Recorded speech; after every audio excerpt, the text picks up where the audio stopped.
Kepeloporian Muhammadiyah dalam penyelenggaraan sholat Id di tanah lapang atau lapangan selain untuk mempopulerkan sunnah Rasul, sekaligus juga praktik ibadah yang solutif terhadap masalah penambahan jumlah umat Islam.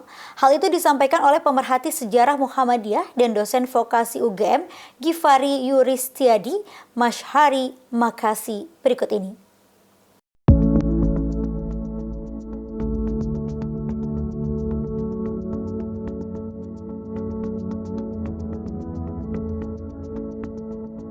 Pernyataan tersebut dilansir dalam website muhammadiyah.or.id yang disampaikan oleh pemerhati sejarah Muhammadiyah dan dosen vokasi UGM, Gifari Yuristiadi, Masyhari Makasi. Menurutnya, penggerak Muhammadiyah Heritage Yogyakarta ini menjelaskan kesadaran untuk mempopulerkan sunnah Rasulullah Muhammad SAW telah ada sebelum Majelis Tarjih berdiri pada 1927.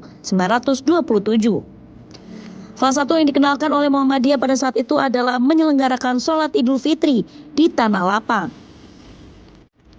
Dalam konteks Yogyakarta waktu itu, umat Islam dalam melaksanakan ibadah, termasuk sholat Id, diakomodir oleh Sultan di masjid-masjid keagungan dalam yang berjumlah 44 buah yang tersebar di berbagai titik, bahkan sampai ada yang di wilayah Magelang. Akan tetapi lambat laun dengan bertambahnya jumlah umat Islam dan warga Muhammadiyah pada khususnya, serta penggalian sumber teologis yang lebih kuat, Muhammadiyah mengenalkan sholat Id di tanah lapang dan menggunakan lapangan asri sebagai lokasi awal untuk melaksanakan sholat Id tersebut.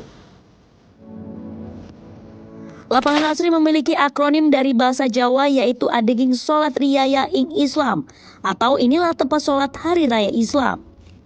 Munir Mulkan di Suara Muhammadiyah mengungkapkan, karena tradisi sholat Id di lapangan belum dikenal oleh umat Islam di Indonesia, Muhammadiyah mendapat banyak cibiran.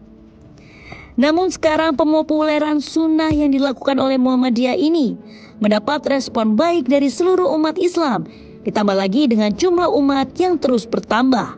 Misalnya sebelum alun-alun utara dipagar, jemaah sholat Id di sana meluber sampai mendekati titik 0 km Yogyakarta. Pengenalan sunnah yang sebelumnya tidak dipakai oleh umat Islam di Indonesia menjadi titik bagaimana Muhammadiyah melakukan ideologisasi. Lebih-lebih pada 1927, Muhammadiyah membentuk sebuah lembaga fatwa yang mentahrijh hadis dan persoalan-persoalan ubudiyah lainnya. Gifari menjelaskan pada 1920-an menjadi babak baru dalam praktik beragamnya orang Muhammadiyah, di mana sebelum tahun itu Muhammadiyah lebih banyak menyelenggarakan amal usaha atau aum sebagai ekspresi beragama yang seolah dianggap mengesampingkan urusan-urusan agama yang rigid.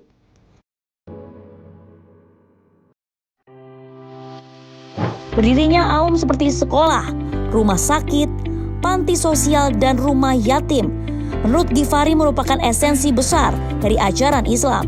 Tetapi lahirnya pemikiran-pemikiran fikih melalui Majelis Tarjih juga menjadi bagian baru Muhammadiyah dalam mengaktualisasikan ajaran Islam yang lebih utuh. Pelaksanaan sholat Id di tanah lapang yang dilakukan oleh Muhammadiyah selain untuk mempopulerkan sunnah Rasul, juga bentuk ideologisasi Muhammadiyah tanpa bermaksud menjadi beda dengan umat Islam yang lain. Sebab pada tahun 1920-an di Indonesia tumbuh subur berbagai ideologi, baik dari kalangan internal Islam maupun dari luar. Berbagai arus ideologi masa itu mengalir begitu deras, ditunjukkan dengan pecahnya Sarekat Islam atau SI, si merah dengan si putih, Misi dan Zending yang semakin masfi, hadirnya Ahmadiyah, serta gerakan ideologi lainnya. Tidak hanya itu, dipopulerkannya sholat Idul Fitri di lapangan juga sebagai penegasan diri Muhammadiyah sebagai organisasi pemurnian dan juga pembaharuan. Kohar Ariski memberitakan.